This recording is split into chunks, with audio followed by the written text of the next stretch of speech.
An excerpt from Marjorie Rawlings' classic, The Yearling. The dusky glen lay cool hands on him. He rolled up the hems of his blue denim breeches and stepped with bare, dirty feet into the shallow spring. His toes sank into the sand. It oozed softly between them and over his bony ankles. The water was so cold that, for a moment, it burned his skin. Then it made a rippling sound flowing past his pipe stem legs and was entirely delicious. He walked up and down, digging his big toe experimentally under the smooth rocks he encountered. A school of minnows flashed ahead of him down the growing branch. He chased them through the shallows. They were suddenly out of sight as though they'd never existed. He crouched under a bared and overhanging live oak root where a pool was deep, thinking they might reappear. But only a spring frog wriggled from under the mud, stared at him, and dove under the tree root in a spasmodic terror, and he laughed. The magical clear springs and the beauty of the Florida wilderness that Marjorie Rawlings described so vividly in The Yearling is still honored and preserved in the Ocala National Forest of north central Florida. It was here 15 Westtown, 63 classmates and significant others gathered at Silver River State Park January 10th through the 14th. This park has recently been joined to the previous Silver Springs State Park to provide and preserve over 5,000 acres of wilderness property. The park features over 15 miles of hiking trails, river canoeing and kayaking, a wonderful museum, campground, and very lovely cabins.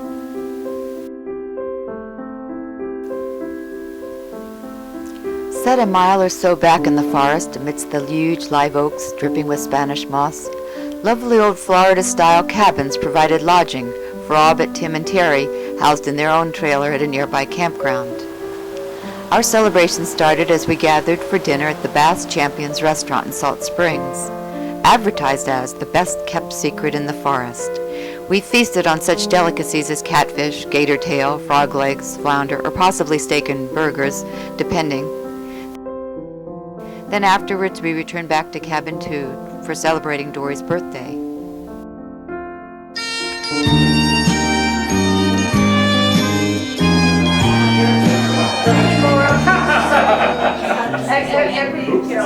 Every year till the sun stops, peaceful and quiet.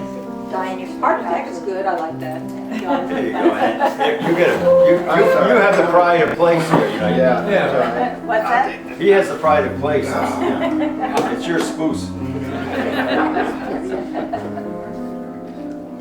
That's pretty good, right?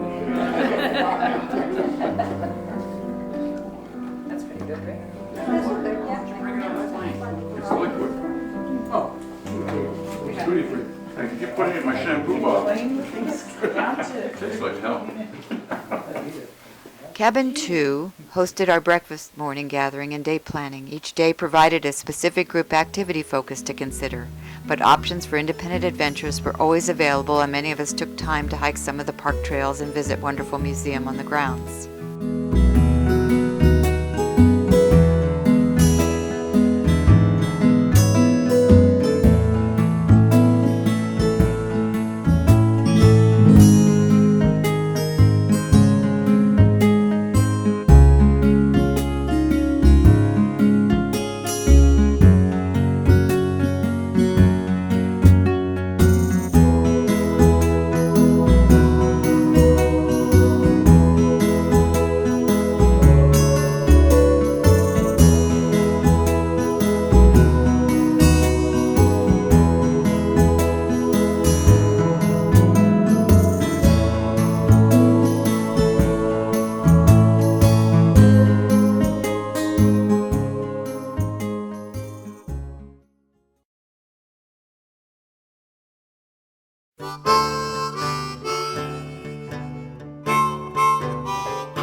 Saturday, we toured the Florida homeplace of Marjorie Rawlings, scanning some of her books, the lovely grounds, the old barn, the help cabin, the outhouse, garden, and surrounding orange groves.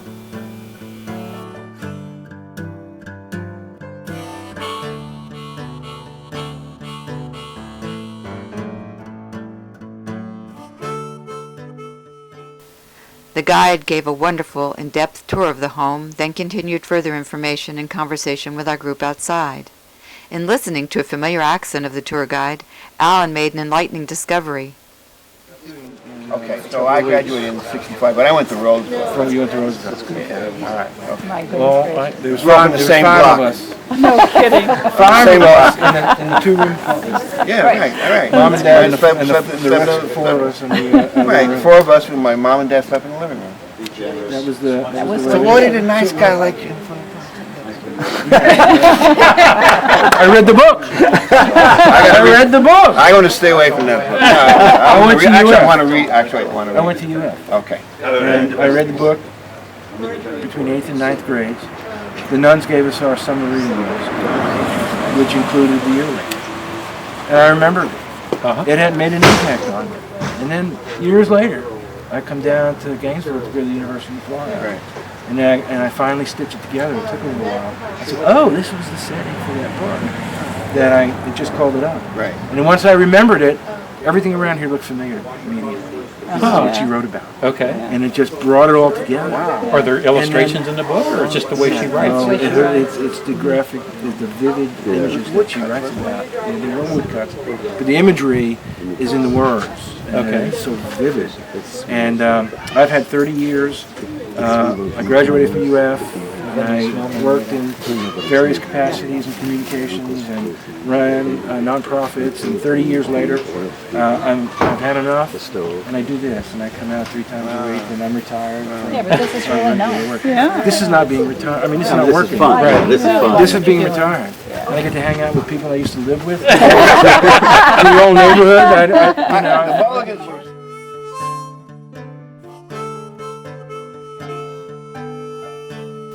We ate lunch at the Yearling Restaurant, a virtual museum library of Margie Rawlings and her writings.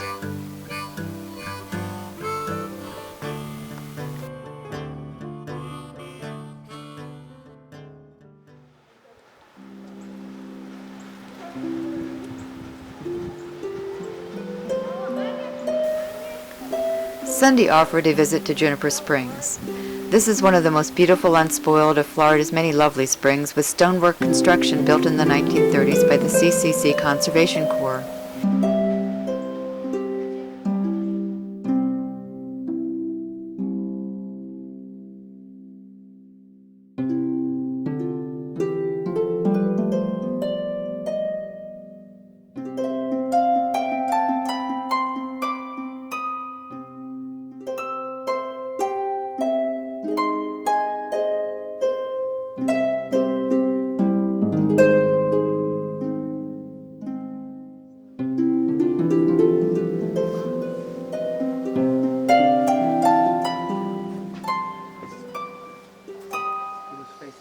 That's like weird. That is weird. It's definitely living whatever it is. Pacific.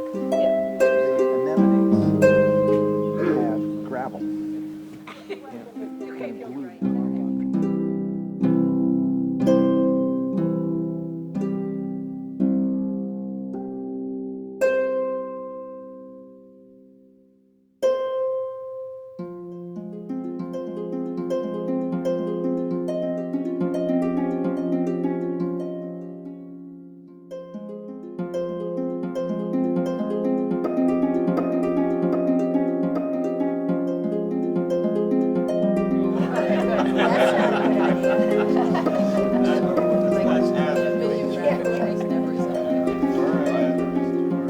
We ate lunch at another favorite local forest lunch spot, Square Meal, followed by a 3-mile hike at Salt Springs Park.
Monday, some of our group had private agendas to take care of, visiting friends and searching out Cuban restaurants and such, but 6 naively braved a canoe trip on the Juniper River.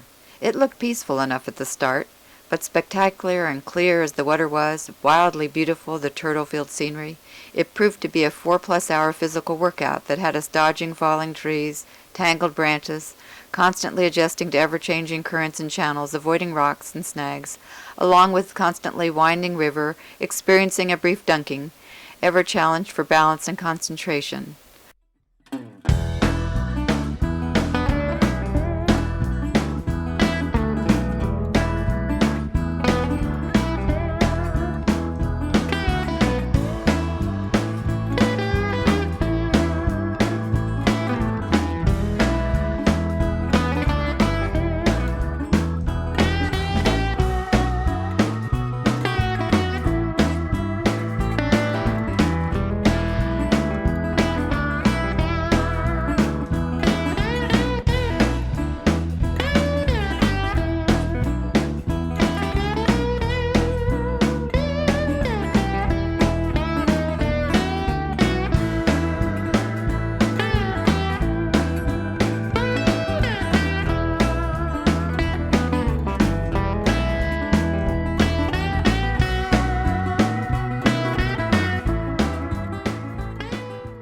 Of course, we learned after that we boldly completed our run, that this was known as the 5th most challenging canoe run in the state.